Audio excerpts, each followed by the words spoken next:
నమస్కారం. నేను ఈ వీడియో చేయడానికి కారణం సింగర్ ప్రవస్తి రీసెంట్గా పెట్టిన వీడియో, ఆ తర్వాత దాని గురించి సోషల్ మీడియాలో ఉన్న చాలా వీడియోస్ గురించి. ఎందుకు రెస్పాండ్ అవ్వలేదు, మీరెవరికి మద్దతు పలుకుతున్నారు ఆర్ మీరెవరికి సపోర్ట్ చేస్తున్నారు, మీ ఒపీనియన్ ఏంటి, ఎందుకు ఇంత రెస్పాండ్ అవ్వట్లేదు అని కూడా కొంతమంది అడగడం జరిగింది. కొన్ని విషయాలు రెస్పాండ్ అయితే రప్చర్ అవుతాయి, కొన్ని విషయాలు రెస్పాండ్ అవ్వకపోతే రప్చర్ అవుతాయి. సో రెస్పాండ్ అయ్యే ముందు ఒక 10 సార్లైనా ఆలోచించి రెస్పాండ్ అవ్వాలి అనుకున్నాను.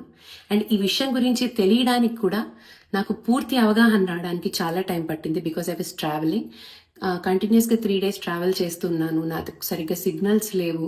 సో నేను పూర్తిగా తెలియకుండా ఎలాగా నాకే ఒక ఒపీనియన్ ఫామ్ చేసుకోవడానికి చాలా టైం పట్టింది.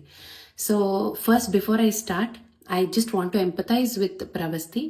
తను ఇన్ని రోజులు ఒక కాంపిటీషన్లో, నాట్ జస్ట్ దిస్, ఇంతకు ముందు ఎన్నో కాంపిటీషన్స్లో పాడింది. She must be going through a lot of mental pressure. So తను ఒక మెంటల్ ప్రెషర్లో ఉండుండొచ్చు, ఒక స్ట్రెస్లో ఉండుండొచ్చు, తనకు కొన్ని ఫీలింగ్స్ ఉండుండొచ్చు. But I want to tell you, we're all there for you whenever you feel low. ప్రేమగా, మమకారంగా, అక్క మాకు ఇలా ఉంది, వీఆర్ ఫీలింగ్ లో అని చెప్పు. We're all there to support you mentally. నేనే కాదు, నువ్వు ఎవరినైనా అడుగు, మన ఇండస్ట్రీలో అందరూ కూడా వచ్చి నీకు మెంటల్గా మంచి ఎమోషనల్ సపోర్ట్ తప్పకుండా ఇస్తారు అని నేను నమ్ముతున్నాను. అండ్ ప్లీజ్ డోంట్ ఫీల్ లో అట్ ఎనీ కాస్ట్.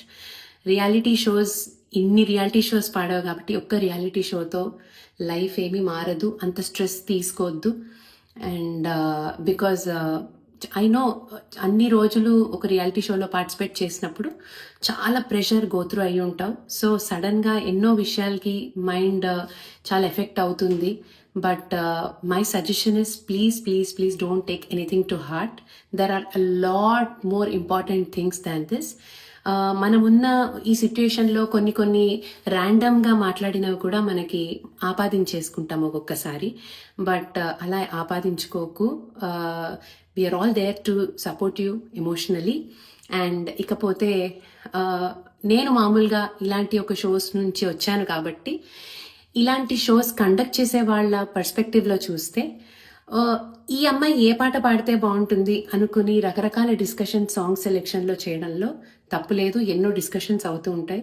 ఒక్కొక్కసారి వాళ్ళు సర్లే అని వదిలేసి కన్విన్స్ అయిపోయి వేరే వీళ్ళకి నచ్చిన పాటలు పాడనిస్తారు. ఒక్కోసారి వీళ్ళు కన్విన్స్ అయ్యి వాళ్ళకి అవతల వాళ్ళకి నచ్చిన పాటలు పాడే అవకాశాలు ఉంటాయి. సో దీన్ని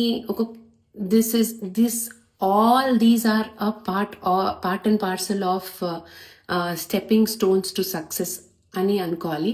because not just a reality show, in reality also ఒక సాంగ్ పాడితేనే నెక్స్ట్ డే ఉంటుందో లేదో తెలియదు. ఉద్యోగంలో కూడా నెక్స్ట్ డే ఎలా ఉంటుందో మనకు తెలియదు. సో చాలా హార్డ్షిప్స్ ఫేస్ చేయాల్సి ఉంటుంది.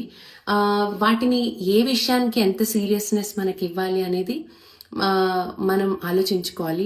లెట్స్ నాట్ అంతంత అంటే అదంతా పెద్ద దాన్ని వేలెత్తి చూపేంత నాకు అంటే అనిపించట్లేదు అప్పుడే. And I've known ETV and I've known Paadutha Theeyaga team for very long time. ఒకళ్ళకి బ్యాడ్ జరగాలి అని అయితే వాళ్ళు ఏమి చేసేంత క్రూరులైతే కాదు. మేబీ ఒకళ్ళకి మంచి జరగాలి, వీళ్ళకి ఈ పాట సూట్ అవుతుంది, వీళ్ళకి ఈ పాట చాలా బాగా పాడుతుంది, ఈ పాట పాడితే ఆడియన్స్కి నచ్చుతుంది అని ఆలోచించుంటారేమో. కానీ వీళ్ళకి బ్యాడ్ అవ్వాలి, వీళ్ళు ఎలిమినేట్ అయిపోవడానికి ఈ పాట ఇవ్వాలని అయితే అనుకుని ఉండారని నేను గట్టిగా నమ్ముతున్నాను with the experiences I have.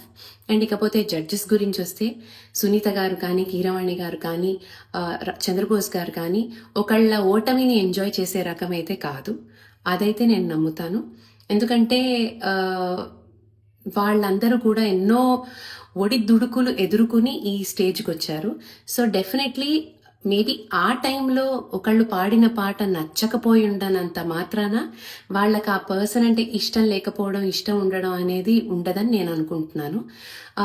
కానీ మనమున్న పొజిషన్లో ఇప్పుడు ఒక కంటెస్టెంట్ యాంగిల్లో చూస్తే చిన్న కామెంట్ కూడా చాలా డిస్టర్బింగ్గా ఉంటుంది, చిన్న కాంప్లిమెంట్ కూడా చాలా హ్యాపీనెస్ ఇస్తుంది. సో వాళ్ళు అంతా ఇప్పుడు we're not the main characters of others life. So వాళ్ళు ఒక కామెంట్ ఇచ్చినంత మాత్రాన మనల్ని గుచ్చి చెప్పాలి, గుచ్చాలి అని అనుకోవాలని లేదు. సో ఇది నేను అనుకుంటున్నాను. అండ్ ఇది నేను నమ్ముతున్నాను కూడా, because I have seen all these people. And I wish everybody takes all these kind of experiences positively. ఇకపోతే నేను చాలా బాధపడిన, చాలా సీరియస్గా ఫీల్ అయిన విషయం ఏంటంటే, ఈ సీన్ని ఆసరాగా తీసుకుని, ఈ సిచ్యుయేషన్ని ఆసరాగా తీసుకుని ఎంతోమంది సెలబ్రిటీలు దొరకడం కోసం వెయిట్ చేసి జడ్జెస్ని చాలా దూషించడం అనేది నాకు చాలా చాలా చాలా బాధ అనిపించింది. దొరికిందే ఛాన్స్, ఎక్కడ దొరుకుతారా అసలు, సెలబ్రిటీలు ఎప్పుడు దొరుకుతారా, మనం పిచ్చి పిచ్చి కామెంట్లు పెట్టేద్దాం, పిచ్చి పిచ్చిగా మాట్లాడేద్దాం అనుకోవడం అనేది I think we all have a serious problem. ఎందుకు అసలు సెలబ్రిటీలు ఎప్పుడు దొరుకుతారా అని వెయిట్ చేస్తున్నట్టుగా అనిపించింది. బికాస్ నిజంగా వీళ్ళకి ఇన్ని ప్రాబ్లమ్స్ వాళ్ళతో ఉండుంటే ఇన్నాళ్ళు ఎక్కడ ఇలాంటి రిప్లైలు, ఇన్నాళ్ళు ఇలాంటి కామెంట్స్ పెట్టుండొచ్చు కదా. సో ఎక్కడ దొరుకుతారా లాగా నాకు అనిపించింది. Maybe I'm wrong also, but నాకు ఇలా అనిపించింది. It's my opinion about this thing, because I've seen a lot of hate comments and I really felt bad. ప్రవస్తిని తిట్టినా నాకు బాధగానే ఉంది, సునీత గారిని, కీరవాణి సార్ని అండ్ అలాగే చంద్రబోస్ గారిని తిట్టినా బాధగా ఉంది. ఇకపోతే జ్ఞాపిక వాళ్ళని, ఈటీవీ వాళ్ళని తిట్టినా కూడా చాలా బాధగా ఉంది. బికాస్ ఎవరు సాడిస్ట్లు అయితే కాదు. సెలబ్రిటీలకి ఫీలింగ్స్ ఉండవు అనుకుంటారు,